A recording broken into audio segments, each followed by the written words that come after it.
Querido Deus, louvamos e bendizemos o Teu nome mais uma vez neste dia glorioso. Um dia glorioso porque foi feito pelo Senhor, para que possamos neste dia nos alegrarmos, para que possamos no Senhor nos alegrarmos, bendizendo o Teu nome, reconhecendo Tua bondade, o Teu favor, Tua misericórdia, Tua graça para conosco. Louvado e engrandecido seja o nome do Senhor, para todo sempre. Nós louvamos, adoramos e agradecemos, ó Pai, por essa oportunidade, por estarmos aqui. Quero te agradecer mais uma vez pela vida de cada jovem. Ó Deus, que poderiam estar em qualquer outro lugar, mas fizeram a escolha. E isto é tão importante aos teus olhos, como alguém já escreveu, é como a brisa da manhã, quando um jovem escolhe servir ao Senhor. Ó Deus, eu quero te agradecer por esses jovens que estão aqui, no aconchego do Senhor, para contemplar Tua glória, para experimentar, Senhor, da Tua presença gloriosa. É tudo que a nossa alma anseia e deseja, a presença gloriosa do Senhor. Em nome de Jesus oramos. Amém. Amém, amém. Amém, queridos? Glória a Deus. Ciro e eu somos pais de Isabela, hoje com 30 anos, Alexandre com 29, casados. Isabela com Rafael, Alexandre com a Priscila. E no ventre da Isabela tem a nossa netinha Emanuele. Presença gloriosa do Senhor. Emanuele, para sempre lembrar que Deus é conosco. Amém? Queridos, somos um, diga, somos um. Somos um. Esse tema é muito precioso, muito apropriado no meio de uma sociedade, de um tempo em que ser um é coisa ultrapassada, não é assim? Ser um é coisa ultrapassada. Cada um na sua, cada um por si, na vida profissional, na vida acadêmica. Se eu puder pisar o outro para chegar lá na frente, ótimo, né? Se eu puder prejudicar o outro, isso é a sociedade, tá, gente? Estou falando isso. Então eu vou prejudicar porque eu quero alcançar lá, então sou eu, individualismo, tudo isso aí é a marca desse tempo. Mas quando se escolhe um tema assim, a gente pensa que há um alvo, há um propósito de unidade no meio, né, de todo o grupo, de toda a mocidade da comunidade aqui de Maringá. Amém? Para que isso aconteça, a gente precisa trilhar alguns caminhos. E é dentro dessa proposta, talvez eu não me reporte tanto ao tema durante as ministrações, mas gostaria que vocês soubessem que para alcançarmos essa proposta, e Jesus orou pelos 12 em cima disso, né? João capítulo 17, Jesus caminhou 3 anos com um grupo de 12 homens. Quando ele subiu, ele comissionou 70, quando ele subiu aos céus, ele deixou 120. E Jesus fala dessa proposta de unidade.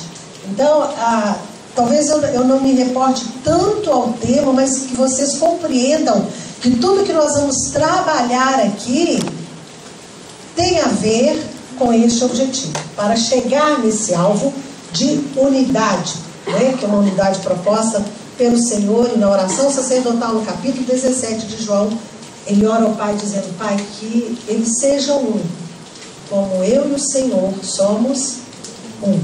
Ok? Primeira carta do apóstolo João, no capítulo 2, verso 13 e 14, diz assim: Pais, eu vos escrevo porque conheceis aquele que existe desde o princípio.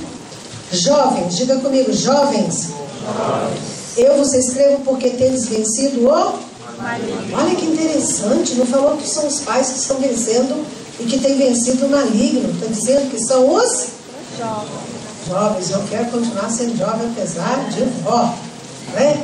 Jovem no espírito, jovem na força, jovem na paixão por Jesus, jovem no amor por Jesus, jovem no desejo de agradar o coração de Jesus.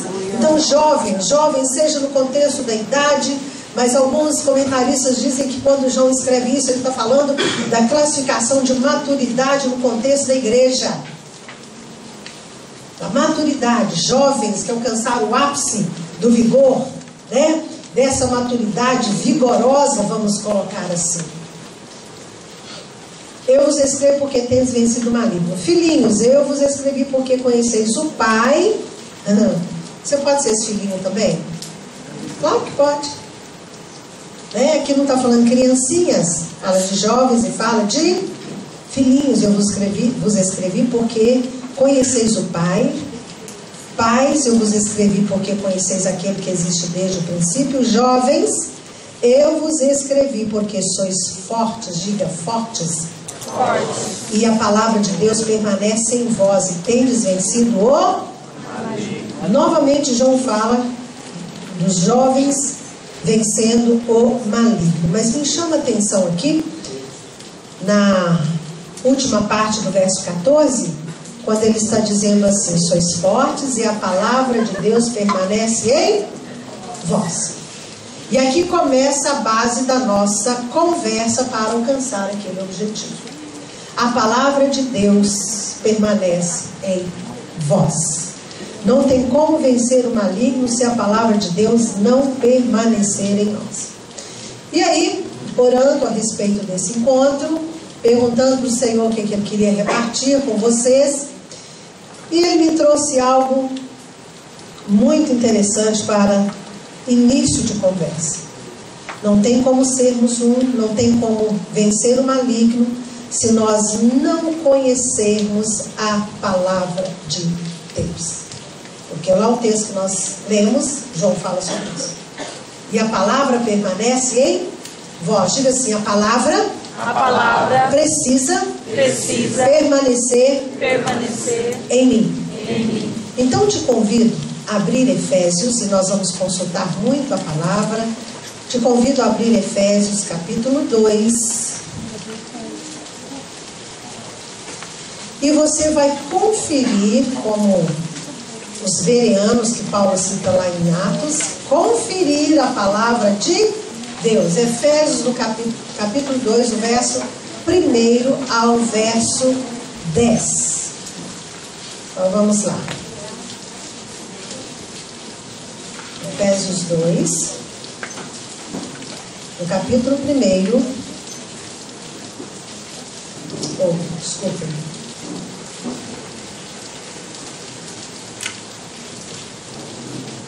Capítulo 2, verso 1. Ele vos deu vida, estando vós mortos nos vossos delitos e pecados, nos quais andastes outrora segundo o curso deste mundo, segundo o príncipe da potestade do ar, do espírito que agora atua nos filhos da desobediência, entre os quais também todos nós andávamos outrora, segundo as inclinações da nossa carne, fazendo a vontade da carne dos pensamentos, e éramos por natureza filhos da ira, como também os demais. Mas Deus, sendo rico em misericórdia, por causa do grande amor com que nos amou, estando nós mortos em nossos delitos, nos deu vida juntamente com Cristo. Pela graça sois salvos, e juntamente com Ele nos ressuscitou e nos fez assentar nos lugares celestiais em Cristo Jesus. Glória a Deus por isso. Para mostrar nos séculos vindouros a suprema riqueza da sua graça em bondade para conosco em Cristo Jesus, porque pela graça sois salvos mediante a fé, e isto não vem de vós, é dom de Deus, não de obras, para que ninguém se glorie, pois somos feitura dele, criados em Cristo Jesus para boas obras, as quais Deus de antemão preparou para que andássemos nelas. Queridos, aqui está a base da nossa meditação, da nossa reflexão nesta manhã. E o tema da nossa reflexão é relacionamento com Deus. Se você puder anotar, olha, o que foi ministrado na manhã de sábado? Foi ministrado sobre relacionamento com Deus. Eu não posso estabelecer unidade numa relação horizontal se eu não tiver uma relação vertical. Pensem comigo na cruz. Faça uma cruz aí no seu dedinho. A cruz pressupõe duas direções, vocês concordam comigo? A cruz pressupõe a relação horizontal, mas ela pressupõe a relação vertical. Não tem como eu me relacionar com meu irmão, no sentido de amar meu irmão, no sentido de perdoar meu irmão, no sentido de querer bem ao meu irmão, no sentido assim de servir ao meu irmão, se eu não estabelecer uma relação horizontal com aquele que pode me ensinar todas estas coisas. Porque fora dele, fora da cruz, dizendo de um outro modo, não tem como amar, fazer tudo isso. A sociedade lá fora, a selva que está lá fora, né? Me permito usar essa expressão, porque o mundo está uma loucura. Ela não pressupõe isso, porque não conhece o Senhor. Não conhece, é uma mente natural. A Bíblia chama de mente natural. Tem o crente que é carnal, tem o crente espiritual e tem a pessoa que tem a mente natural, ou seja, ainda não experimentou a salvação, o novo nascimento. Então não tem como eu me relacionar com o outro, com o meu semelhante, com o meu igual, vamos dizer assim, se eu não me relacionar com Deus. Esse texto que nós lemos, ele é um texto assim que se estuda quando se faz preparação para batismo. Você pode falar, mas eu vi o retiro para ouvir isso? Eu digo, sem isso aqui não tem como trabalhar nas outras questões, né? Quando Deus nos trouxe isso, há um questionamento, mas Deus trabalhar em coisas tão básicas, mas sem isso não dá para, isso é o fundamento. E esse texto está nos falando o seguinte, que a salvação, que a experiência com Jesus, ou o novo nascimento, é a base do nosso relacionamento com Deus. O mundo não compreende isso. O mundo acha que pode se relacionar com Deus via os chamados santos, os ídolos, né? Das diversas religiões. O mundo acha que pode se relacionar com Deus através de boas obras. As boas obras devem seguir a nossa fé, é claro, Tiago vai falar disso, mas não são as boas obras que nos dão, ou que nos capacitam a um relacionamento com Deus. O relacionamento com Deus só é possível mediante Jesus Cristo, mediante uma experiência real com Jesus, o conhecimento de Jesus. E eu quero perguntar a você agora, e te pedir, feche os olhos por uns segundos e traga a sua memória. Quando é que você teve essa experiência gloriosa e passou a ter um relacionamento com Deus? Senhor, eu louvo-te pela vida de cada jovem que aqui está. E cada um traz a memória agora, aquele momento glorioso, quando passaram a ter um relacionamento com o Senhor, por meio de Jesus Cristo. A base do nosso relacionamento com Deus é Jesus Cristo, Filho de Deus. Nós estávamos mortos nos nossos delitos e pecados. Ele nos deu vida, estando nós mortos nos nossos delitos e pecados. Por meio de quem que Deus nos deu vida? Por Jesus. Porque sem Jesus, qual era o meu fim? A morte. Sem Jesus, o seu fim também era a morte. Então a base é Jesus. Não são obras, não é nenhum homem importante por aí. Eu fiquei muito entristecida com um sobrinho meu, um rapaz, um jovem muito inteligente, e ele chegou a um ponto, influenciado por outras mentes inteligentes, mas que eu penso até que se apostataram da fé, aquele moço dizendo, olha, de repente, falando dos pais das religiões, né? Levantando a hipótese de que alguns pais de religiões também têm lá a sua verdade, né? Então não é nenhum pai de religião, não é pai de nenhuma religião. Aliás, Jesus não veio pregar religião, Jesus veio pregar um relacionamento com Deus. Amém, queridos? Então essa é a base, que é resultado do amor de Deus. Por que do amor de Deus? Porque Deus amou o mundo de tal maneira que deu o seu Filho unigênito, para que todo aquele que nele crê não pereça, mas tenha vida eterna.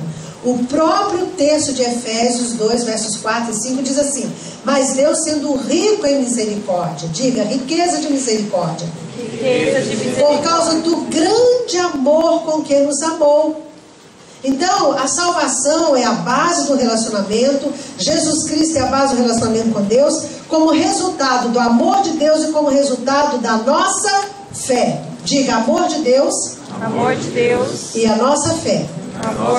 O verso 8 do mesmo texto de Efésios vai dizer: porque pela graça sois salvos mediante a fé. Isso não vem de vós, é dom de Deus.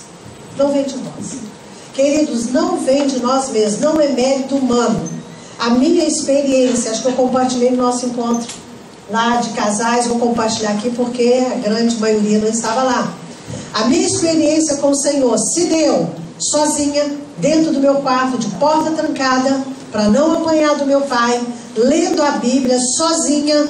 Capítulo 17 do Evangelho de João, verso 20. Pai, eu oro não só por estes, mas por todos aqueles que crerão em meu nome. Naquela hora, essa riqueza de misericórdia, esse grande amor ativou a minha fé, e eu compreendi que Jesus havia orado por mim antes de ir na cruz. Ele orou por mim, e naquela hora Deus me fez entender por meio do seu Espírito que estava movendo ali. Eu escrevi um texto falando sobre isso, está lá no meu blog, é o primeiro texto desde a abertura do blog, é o texto mais acessado, que o título é A Bíblia e as Margaridas, porque margaridas fazem parte desse momento da minha vida, e é o texto mais acessado, porque eu falo dessa experiência, e Deus ali, de uma maneira poética, foi me conduzindo para falar dessa experiência. Ali estava a revelação do amor de Deus na minha vida. Eu compreendi que eu não era uma pessoa perdida no meio de tantas outras. Eu compreendi que Ele me amou. Eu compreendi que o amor dele era algo para mim, de maneira singular, para os outros também, mas para mim. Eu compreendi que Deus não era um Deus distante. Eu compreendi que Deus não era um Deus carrasco. Sabe aquela ideia? Não sei se alguém aqui já teve, mas eu, criança, criada num lar católico espírita, a ideia que eu tinha de Deus, bem menina, eu deitava assim, essas casas de interior sem laje, e tinha assim um buraquinho da telha, eu ficava olhando para aquele buraquinho pensando, acho que Deus está me enviando por esse buraquinho. Coisa de muito menina, criança. E aquilo me dava muito medo. Então a ideia que eu tinha de Deus era esse Deus carrasco, que só olha pra gente, aquele Deus com uma barba muito longa, com um cajado na mão, que eu nem sabia o nome, né? Cajado, mas que estava sempre para me acusar. Era a compreensão que eu tinha. Mas naquele dia, aos 17 anos, dentro do meu quarto, Deus se revelou a mim como um ser de amor, de graça, bondade e misericórdia. Glória a Deus. Foi um marco para mim. Fruto do amor, da graça, da misericórdia e fruto da minha fé, porque eu criei naquela palavra que eu estava lendo. Você crê na Bíblia quando você abre e lê? Ou você nem abre a Bíblia porque você já nem está crendo na Bíblia como deveria?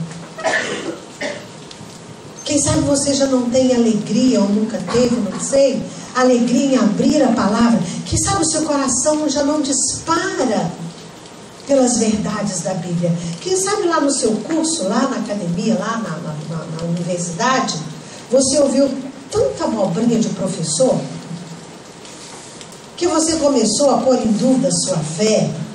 Você começou a questionar, pensando, será que é assim mesmo? Principalmente se você está fazendo algum curso na área de humanas, né? Principalmente você está estudando o seu curso, muita filosofia, sociologia. Nada contra, gente. Eu amo filosofia. Amo. Eu gosto de filosofia. Filosofia ajuda a gente a pensar, refletir e compreender a palavra mais ainda. Quanto mais eu estudei filosofia no meu curso, mais eu me apaixonei por Jesus. Quanto mais eu estudei, mais eu compreendi que a verdade está em Cristo Jesus. Mas muitos se perdem. Muitos abandonam a fé por causa de A ou B, por causa dos clássicos, por causa dos sofistas e tantos outros.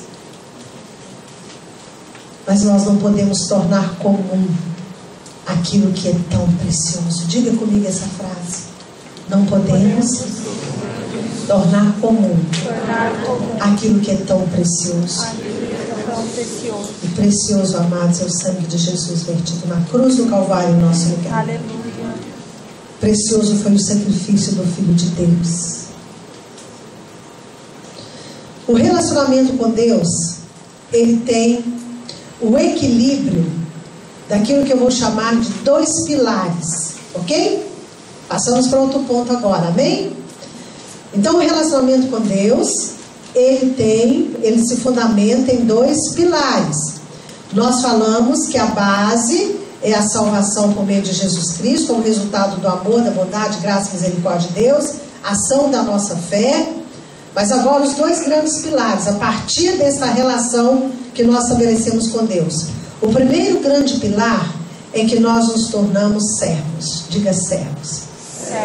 Eu poderia até inverter de propósito para alcançar um outro objetivo, mas vamos deixar assim mesmo. Servos. Então, Senhor e servos. O meu relacionamento com Deus, muitas vezes, ou na maioria das vezes, começa por aí. É de Senhor e servos. Esse é o primeiro pilar. Senhor e servos. Quem é Senhor? Deus. Chamado de El Shaddai, o Todo-Poderoso. Aquele que, quando Moisés, na sua limitação, na sua dificuldade, perguntou: Senhor, eu vou falar o que lá com o faraó e com o povo de Israel? Aí o Senhor diz: eu sou, diga, eu sou, me enviou a vós. Eu sou. Que vai significar o Deus Todo-Poderoso, que vai significar o El Shaddai. Então o Senhor é o Deus Todo-Poderoso, é Jeová, o absoluto, o soberano, o dono. Isaías teve uma visão dessa magnitude, dessa plenitude, dessa grandeza de Deus. No capítulo 6 de Isaías, quando ele tem uma visão, ele diz: ai de mim, porque eu sou homem de lábios impuros e habito numa geração de impuros lábios. E eu vi a Deus, ou seja, ele viu a glória de Deus. Deus assentado num alto e sublime trono. Isso vai falar da majestade, do senhorio do nosso Deus. Desse Deus que criou os céus e terra. Desse Deus que criou as galáxias. Desse Deus que criou as estrelas nas suas magnitudes. Vocês, como estudantes bem fresquinhos, agora sabem muito mais do que eu. Mas saiu uma reportagem há algum tempo na revista Veja, falando dessas coisas. O Sol é um pontinho minúsculo diante de outras estrelas, que se destacam na sua grandeza. E a Bíblia diz, através de Isaías, que Deus chama a cada uma dessas estrelas pelo nome e nenhuma se ausenta. Preste atenção nisso. Esse Deus que criou todas as coisas. Esse Deus é o seu Senhor, é o meu Senhor. Amém. Não é, sabe, um deusinho criado pelos homens. Não é um deusinho criado pelas ideologias humanas. Mas é o Senhor, o Todo-Poderoso, aquele que Maria orou quando visitou Isabel, dizendo: o Todo-Poderoso me fez grandes coisas. Esse Todo-Poderoso desceu, amados. Olha, isso é glorioso demais. Isso não pode ser comum. Ele desceu. Ele se fez homem. Ele habitou entre nós. Essa palavra que criou todas as coisas veio como homem. Habitou entre nós, morreu por nós. E porque Deus é o Shaddai, na pessoa do Filho se fez homem, então nós nos tornamos também filhos. Então outro pilar que sustenta esse relacionamento com Deus é de pais e filhos. Diga: servos e Senhor. Servos e Senhor. Pais e filhos. Pais e filhos. Por que nós estamos trabalhando em coisas tão básicas? Porque elas são preciosas, extraordinariamente preciosas. E se a gente não tiver isso na nossa mente, nós não podemos chegar, não podemos alcançar nem a proposta aqui do nosso retiro aqui, do nosso acampamento. Somos um. Nós somos feitos servos e Deus é o Senhor. Só que nós somos servos diferentes dos escravos, dos servos comuns. Porque nós fizemos uma escolha, como diz, né, lá deixa eu só conferir aqui o texto. Êxodo capítulo 21, de 2 a 5, vai falar daquele escravo hebreu, daquele servo que se tornava servo forro, livre, isento de obrigações impostas. Deus não quer que ninguém o sirva por obrigações impostas. Deus deseja que todo mundo o sirva por amor, por escolha. Que você escolha amar e servir ao Senhor. Que você escolha fazer a obra dele, mas por gratidão, por amor. Às vezes as lutas, os desafios, as pressões que a vida nos impõe muitas vezes, é tão pesado, é algo tão árduo, que às vezes você tem vontade, eu tenho vontade de pensar assim, não dá mais para continuar nessa proposta, porque a guerra é muito grande, a luta é muito grande. Eu vou escolher servir a Deus, mas de um modo mais simples, de um modo com menos guerra, vamos colocar assim, numa vidinha, vamos chamar de comum. Mas quando nós nos lembramos que na vida dele nada foi comum, quando nós nos lembramos que o nosso resgate foi algo escandalosamente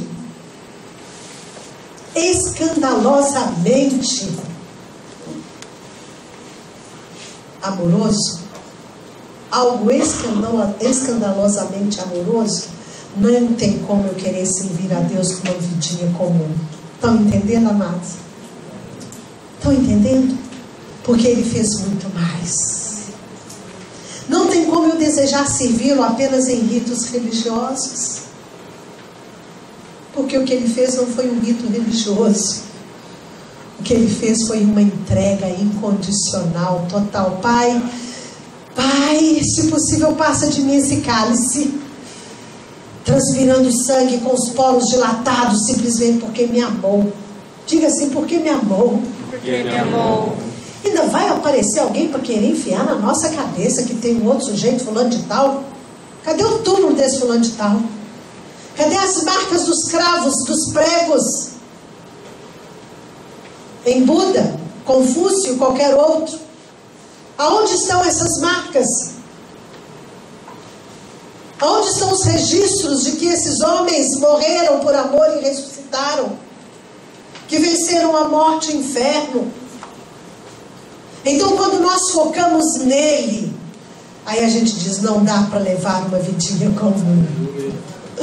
Não dá para me contentar apenas ir à igreja de vez em quando. Não dá para me contentar em ler a Bíblia de vez em quando. Eu quero conhecê-lo mais e mais. Eu quero me aprofundar nestas águas de amor. Eu quero me aprofundar nestas águas de misericórdia, de graça e bondade. Eu quero vê-lo, eu quero ter essa presença gloriosa. Quando eu falo em vê-lo, não estou falando que você tem que ver aqui usando, não é isso. Mas é vê-lo na sua própria vida, é vê-lo na palavra, quando você medita. E nós vamos falar um pouquinho sobre isso também. Compreende, amados? Preciosos do Senhor, compreende, diga amém.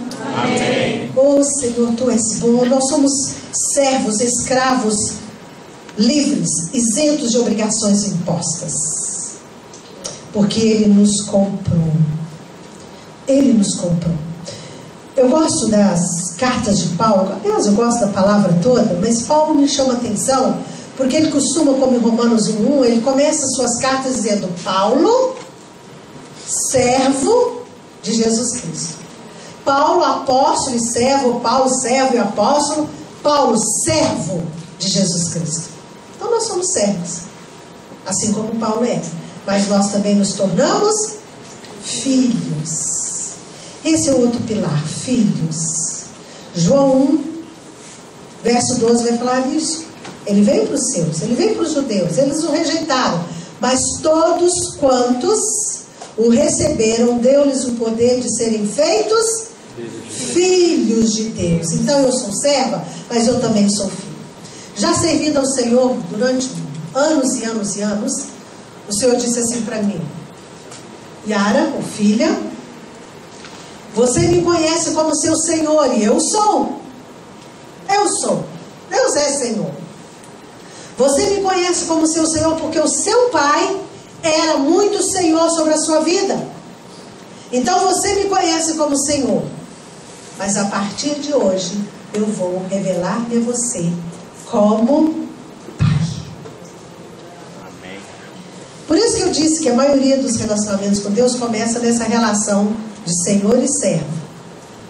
Mas nós caminhamos e Ele nos ensina que Ele é, além de Senhor, que é esse Criador de todas as coisas, Ele é o nosso Pai.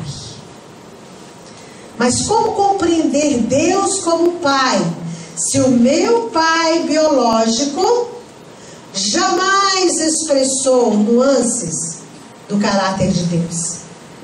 Como fica isso?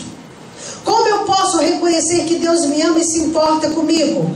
Como eu posso reconhecer que Deus vê detalhes da minha vida, um pensamento que atravessa a minha mente, às vezes um puro desejo de algo tão simples, tão, às vezes aos olhos humanos, insignificante, e Deus como Pai atentou para aquilo e respondeu? Ou, como posso crer em Deus como Pai se eu tenho orado tanto e eu não vejo respostas?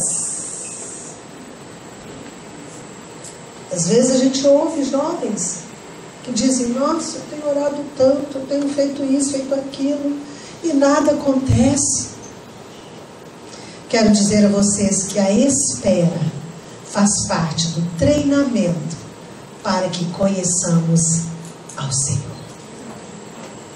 Não tome a espera, a aparente ausência de resposta. Prestaram atenção na palavra? A aparente ausência de resposta. Não tome isso como um abandono, um descaso, mas tome isso como uma escola para coisas mais elevadas. E de espera eu entendo. E de espera minha família entende. E de espera os meus filhos entendem, porque esperaram como muitos aqui estão esperando. Porque uma das grandes esperas na vida dos jovens, né? Aliás, eu tenho uma expectativa que isso ainda seja assim, tendo consciência de que algumas coisas, muitas coisas mudaram, mas no meio da igreja eu tenho expectativa de que a grande espera dos jovens seja em relação a um casamento que glorifique a Deus. E essa espera às vezes traz angústia. Nós vamos falar um pouquinho mais sobre isso também, né? Nós temos ainda tempo, amanhã, depois de amanhã. E hoje eu quero saber até que hora eu posso ir, pastor Guilherme. Posso ir, jovens? Amém? Então vamos lá. Então, queridos, nós somos também filhos, mas lidamos com isso.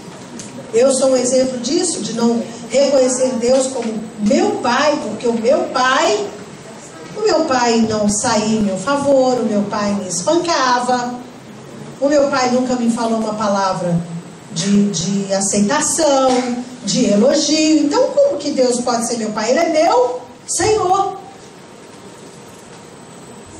Mas eu sou também uma prova viva que Ele nos ensina a um relacionamento de pai e filho, de pai e filha. É preciso conhecê-lo como esse pai amoroso.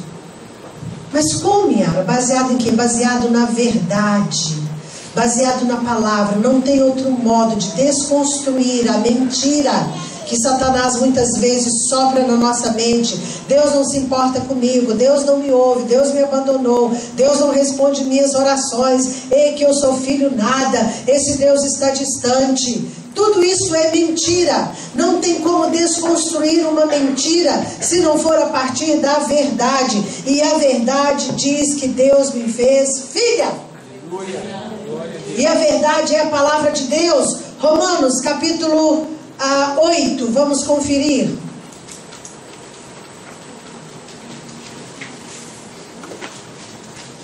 Romanos capítulo 8, versos 16 e 17 diz assim: o próprio Espírito testifica com o nosso Espírito que somos filhos de... Quem que testifica?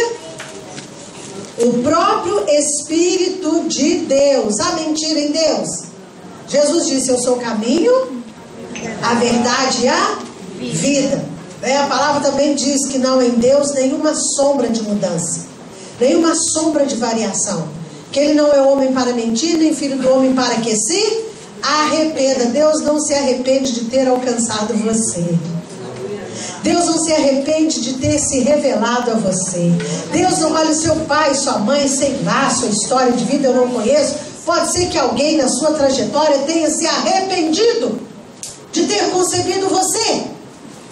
E aí, se alguém fica por conta de pai e mãe, pode ser que irmão mais velho ou mais novo também, em alguma circunstância já tenha até externado, não sei porque que você nasceu, não sei da sua história. Mas uma coisa é certa: Deus não se arrependeu de ter permitido que seus pais gerassem você. Deus não se arrependeu de ter alcançado você. Deus não se arrependeu de ter feito você. Amém. Deus não se arrepende da sua obra de arte, que é você. Glória. Deus não se arrepende. Então, olha, as mentiras. E é tão interessante que Deus já me trouxe a palavra para amanhã à noite. Eu estava lá, né? Amanhã à noite, lá na sede da igreja. As mentiras que sopram. As mentiras que sopram. E nós vivemos um tempo que a nossa mente, é sobre isso que eu vou falar, sobre sentidos embotados, atordoados, que não conseguem enxergar com clareza. E muitas vezes nós andamos na nossa caminhada cristã realmente curvados. Gente, a minha curvatura é de curvar diante do Senhor, mas não é só isso não, tá? É muito antes, um problema na minha juventude, lá na minha adolescência ainda. Mas tem pessoas que andam, né, com uma curvatura maior do que essa minha, andam curvados diante do Senhor. Ah, me dê assim mesmo, eu sou assim mesmo, né? Eu entendo as lutas, eu entendo, mas nós precisamos reagir frente às lutas e perguntando para nós mesmos qual grau de verdade existe nesse pensamento que está tomando conta da minha vida. E só há um meio de desconstruir essa mentira em forma de pensamento e sentimentos a partir daquilo que é a verdade. E a verdade é a palavra de Deus. E esse texto está dizendo que o próprio Espírito de Deus, que não pode mentir, testifica com o nosso espírito que somos filhos de Deus. Diga, somos filhos. Somos filhos de... Ora, se somos filhos, somos também herdeiros de Deus e co-herdeiros com Cristo. Se com Ele sofremos, também com Ele seremos glorificados. Queridos, isso é uma promessa, é uma verdade. Como somos filhos de Deus. Então nós somos servos, os dois pilares agora, só para ficar bem reforçado. Nós somos servos no que diz respeito ao dever, ao serviço, né? A paixão em decorrência do resgate, da compra pelo sangue do Cordeiro.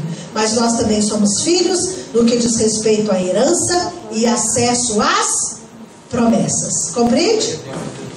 Existem preceitos, prescritos, mandamentos e existem promessas. E andam juntos. Um não se separa do outro. Amém? Amém. Outro tópico do nosso estudo.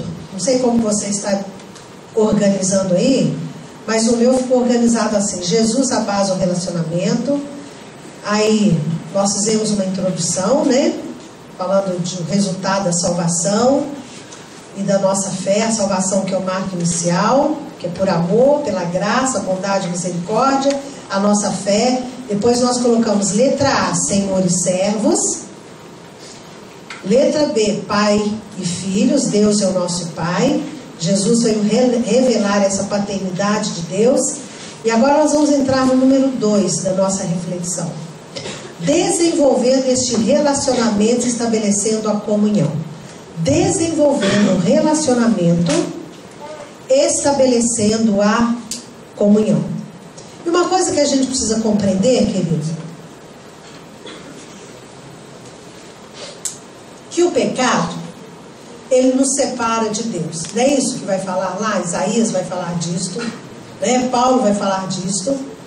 Mas o pecado é essa separação no sentido de que ele quebra a nossa comunhão com Deus. Ele quebra. Mas ele não anula o relacionamento, porque se anular nós estaríamos fritos. Vocês concordam? Ai, pequei agora, passou um pensamento que eu não devia passar. Ai, Senhor, tem misericórdia de mim. Ai, Senhor, falei o que não devia. Ai, Senhor, purifica os meus lábios. Se quebrasse o relacionamento, Deus ia olhar e falar assim: olha, já era, está longe de mim. Mas João vai falar: se nós pecarmos, não vivemos pecando. Mas se pecarmos, temos o quê? Um advogado junto ao Pai. E ele intercede por nós. Se pecarmos, o sangue de Jesus Cristo nos purifica de todo pecado. Se ele nos fez filhos, nós somos filhos. Se meu filho ou minha filha peca contra mim, por alguma situação, circunstância, jamais deixarão de ser meus filhos. Mas pode ser que a comunhão fique um pouco assim. Espero que isso nunca aconteça, em nome de Jesus, né? Mas é isso que acontece, quebra a comunhão. Você olha e parece que os céus estão cerrados. O seu emocional fica comprometido. As suas orações, o seu desejo de, pela presença do Senhor, de meditar na palavra, quebrou a comunhão. Deus deseja visitar você na viração do dia, como fazia lá com Adão. Mas quebrou a comunhão. Mas nós não deixamos de ser filhos. Agora, para desenvolver, isso aí foi apenas uma observação, tá? Dentro desse número 2. Para que possamos desenvolver o relacionamento estabelecendo a comunhão, a primeira coisa, eu preciso conhecer a pessoa de Jesus. Quem é Jesus na minha vida? Quem é Jesus? Quem é? De outro modo, nós já falamos, Jesus é a revelação do Pai. Jesus é o Filho de Deus. Jesus é aquele que morreu no meu lugar. Jesus é aquele que me amou e me ama. Jesus é aquele que ressuscitou, venceu a morte e o inferno, ressuscitou. Está ao lado do Pai, intercedendo por mim. Amados, isso é muito importante. É básico, mas não é comum. É básico, mas não é qualquer coisa.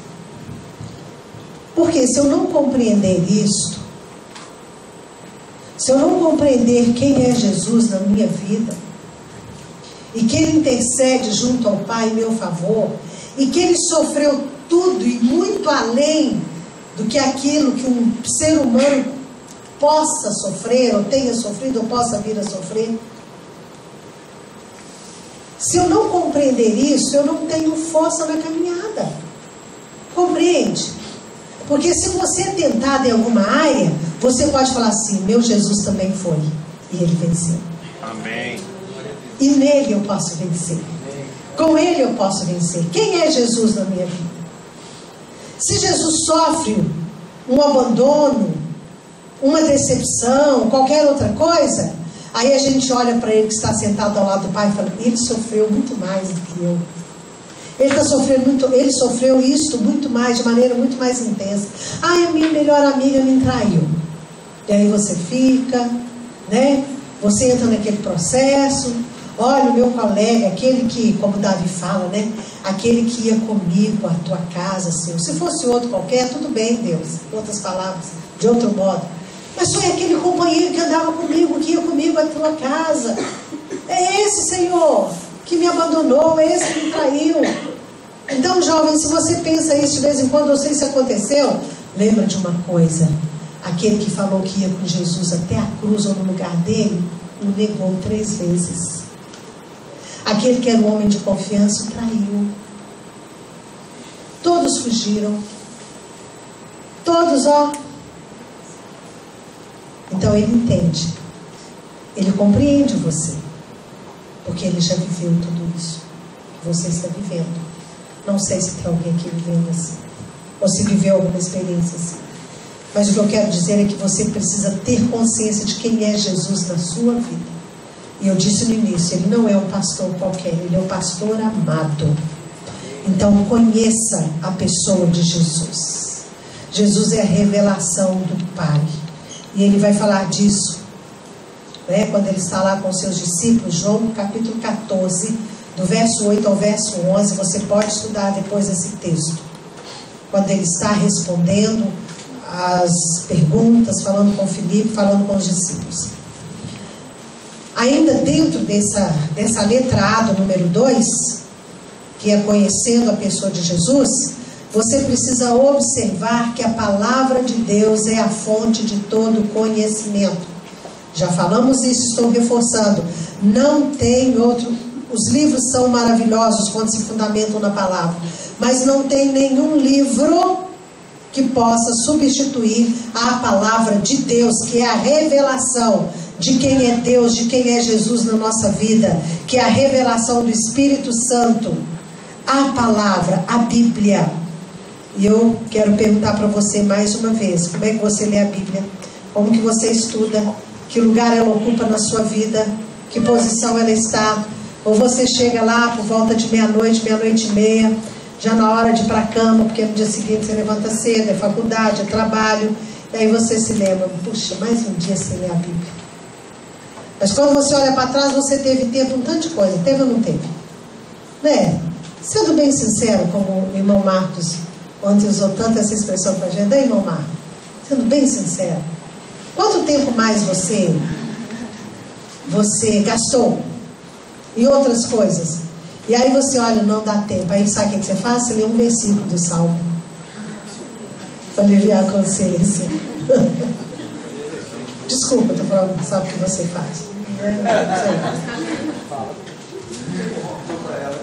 Aí você lê um versículo do Salmo e vai dormir só para aliviar. Ai, que bom, Senhor é minha luz e é minha salvação. Aqui tem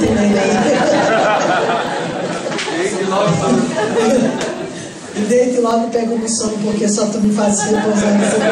Acho que esse é o preferido. Esse é o preferido, né? Aí pronto, e começa o dia seguinte, vai tudo de novo. E você termina o dia falando mais uma vez. Ou melhor dizendo, você termina o dia e Jesus olha para você.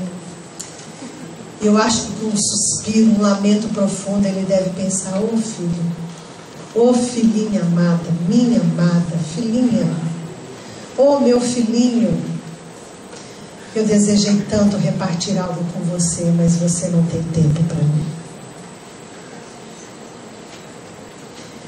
Eu desejei tanto segredar algo ao seu coração, que era um segredinho meu só para você, mas você não para.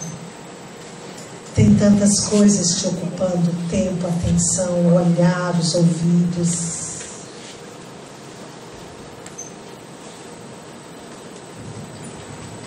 A Bíblia, a palavra é a nossa sustentação. Muito bem, vamos lá. Estamos falando sobre conhecendo a sua vontade. Eu disse que é preciso orar para fazermos a vontade do Senhor e precisamos conhecer essa vontade.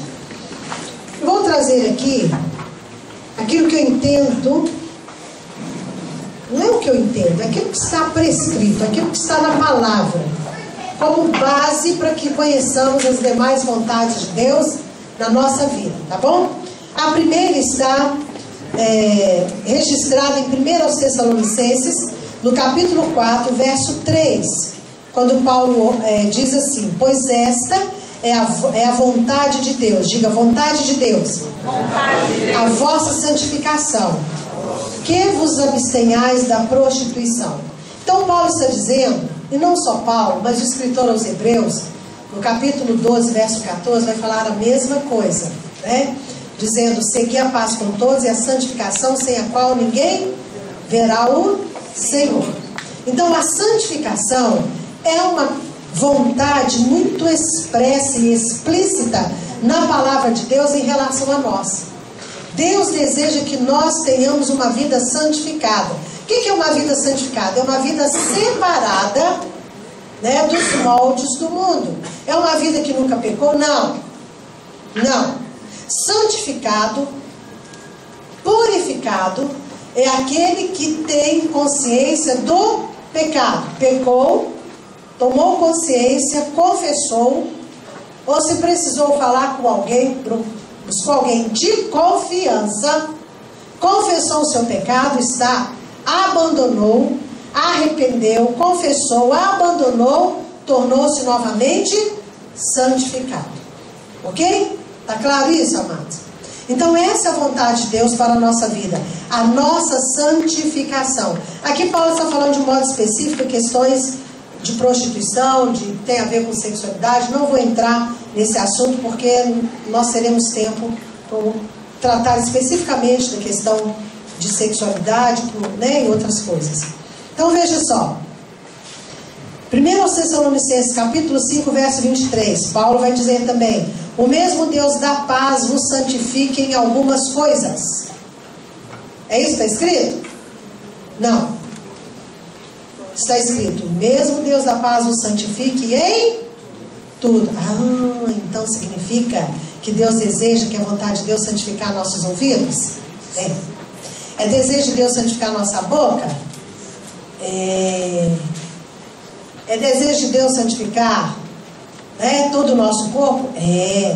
Nosso relacionamento? Sim. Santificar relacionamento com os pais? Sim. O mesmo Deus da paz vos santifique em tudo. Diga comigo: em tudo. Em tudo. E o espírito, alma e corpo sejam conservados íntegros e irrepreensíveis na vida de nosso Senhor Jesus Cristo. Santificação é a vontade de Deus para a nossa vida, expressa na sua palavra. Isso é muito claro. Outra vontade do Senhor, dentro aí da letra C, outra vontade do Senhor: que nós sejamos cheios do Espírito. Diga: cheios do Espírito. Cheios do Espírito. Deus deseja isso, sabe por quê? Porque quanto mais cheios do Espírito, mais nós vamos identificar a sua vontade, sua voz, vamos ter um relacionamento, né, livre com Ele.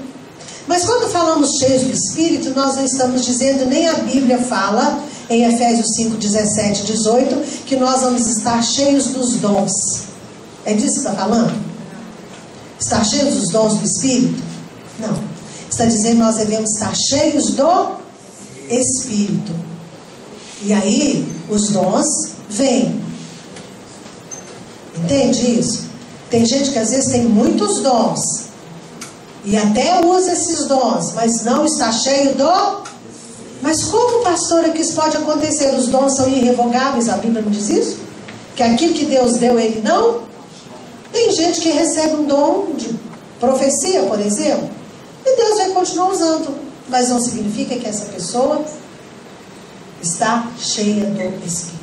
Estar cheio do Espírito passa pela primeiro ponto dessa letra C, que é a santificação. Estar cheios do Espírito é não ter pecado confesso.